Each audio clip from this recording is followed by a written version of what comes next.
number 648. Jennifer, thank you.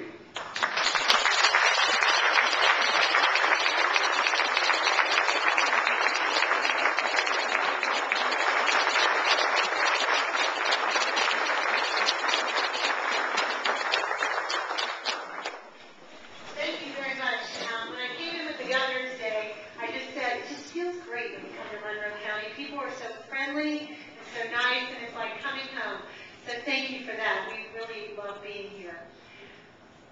6 years ago, I was campaigning, and I was up here for an event, and a couple of women, and I'm pretty sure they're in the audience, grabbed me and said, "Have you seen our high school?"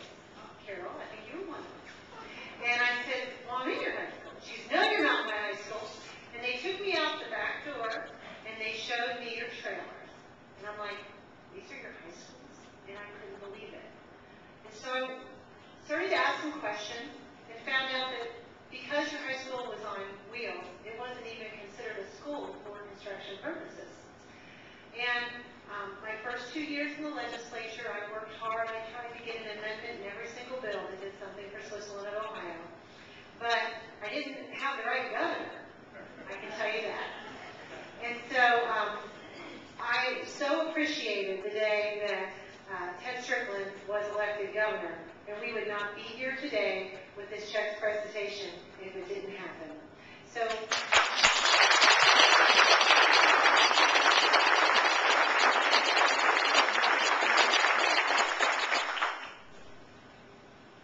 I worked with the director, Mike Shoemaker, who came down, I think, his first week in office.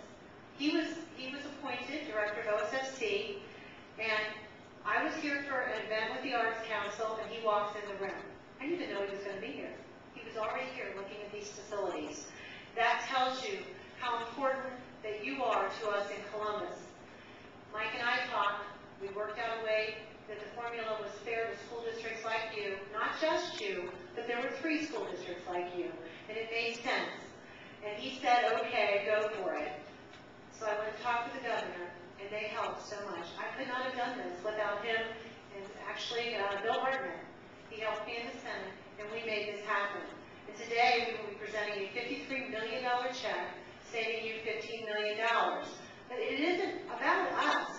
All we could do was give you the ability to do it for yourself. You still have a share. Everybody has to pay something. And your local share went from, I believe, about 52% to 37% local share. And the state share went up to 63%, which, by the way, is pretty good. But you had to get behind it. You have great kids. You have excellent schools because your kids do well. But they deserve more. And it's difficult economic times. And I understand the 40% that felt like they couldn't afford to do that. But 60% of the people voting for a bond issue is amazing. That is not the norm. You have amazing community support for these projects. And I was asked, these are tough economic times, what is this going to mean? Well, I believe good schools attracts business. But more than that, building 6 new schools, restoring another school is 1,000 construction jobs. These are local people.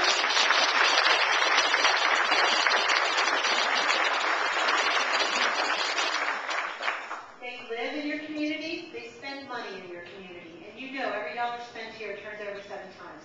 And I see our friends in labor back here. We have the laborers, the AFL, the IBEW, the building trades, the carpenters, everybody's here. They got behind this project, and they helped you guys all work together to make it happen. I'm so happy to be here today. We're having a lot of work going on in Columbus right now, and they're long days. But this is definitely the highlight of my day. So thank you, and remember, this could not have happened without Governor Strickland. Anybody could have done what I did, but it took the governor actually could have done what I did. He could have taken it and put it in a bill.